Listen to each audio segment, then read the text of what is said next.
जय श्री राम दोस्तों। हम दिन भर बाहर रहने के बाद जैसे ही घर पे आते हैं तो शेर जैसे दिखने वाला कुत्ता जिसका नाम की बेला है, हमें देखकर उसकी खुशी का ठिकाना नहीं रहता है और वो हमारे पीछे पीछे हमारे साथ हॉल में आ जाता है और अपनी मटर गश्ती करने लग जाता है, खुशी मनाने लग जाता है।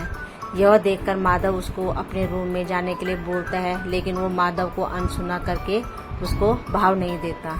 ये देखकर माधव को अच्छा नहीं लगता और उसको भगाने के लिए वो एक घोड़े का सहारा लेता है, लेकिन बेला जो है घोड़े को भी एकदम से इग्नोर करके माधव की झंड करके उसको अनदेखा कर देता है।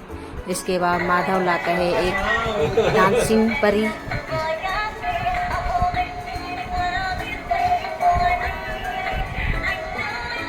अच्छा, ये देखिए डरनी है।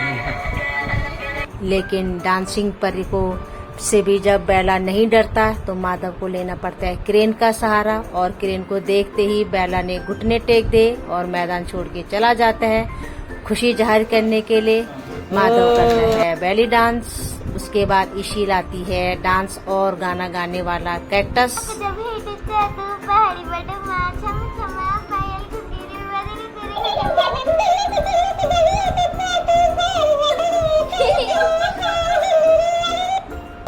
इसके साथ ही हम डांसिंग कैक्टस को बाय बाय और पूरे फैमिली को, माधव को और ईशी को, सबको हम बाय बाय बोल के, टेक केयर बोल के वापस आते हैं अपनी बहन के घर में, जहाँ पे कि एक लोमड़ी जैसा दिखने वाला डॉगी जिसका नाम था डोडो, वो हमारा और भी ज्यादा इंतजार कर रहा था।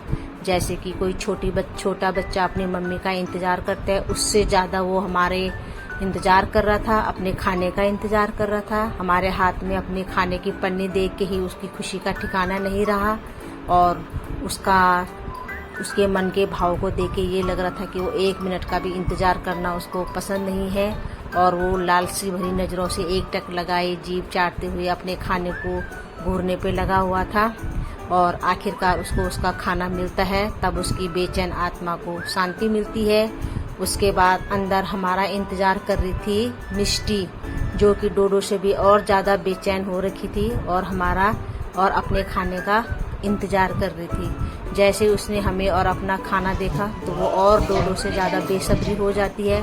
उसको जब नीचे आने के लिए बोलते हैं तो उसको ये पसंद नहीं आता और वो किसी न किसी तरह से जल्दी अपने खाने को पाने की कोशिश में लगी रहती है और फिर ऊपर चढ़ने के लिए बहुत हाथ पैर चलाती है, लेकिन उसको थोड़ा इंतजार करना पड़ता है, जिसके कारण कि वो और ज़्यादा उतावली होती जाती रहती है। आखिरकार उसको भी टेस्ट करने के लिए खाना मिलता है और उसको फिर पूरा कटोरा भर के उसको जब खाना मिलता है तब उसकी भी बेचैन और भूखी आत्मा को शांति मिलती है। और खाना ही जैसे मिष्टी के पेट में जाता है तो शुरू हो जाती है उसकी मस्तियाँ। फिर वो अपनी मस्ती के पलों के साथ अपना एंजॉय करती हुई और हमें काटती हुई अपना टाइम स्पेंड करने लग जाती है।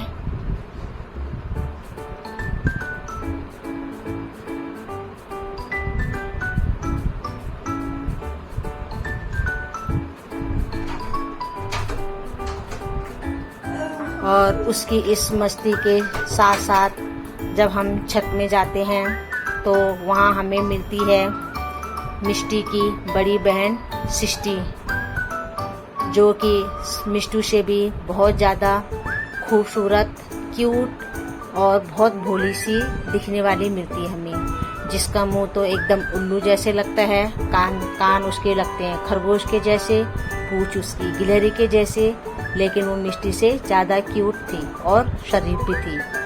उसकी क्यूटनेस देख के, उसके भोलेपन को देख के बहुत प्यार आ रहा था। ऐसे मन कर रहा था कि इसको गोदी में ही बिठा के रखें।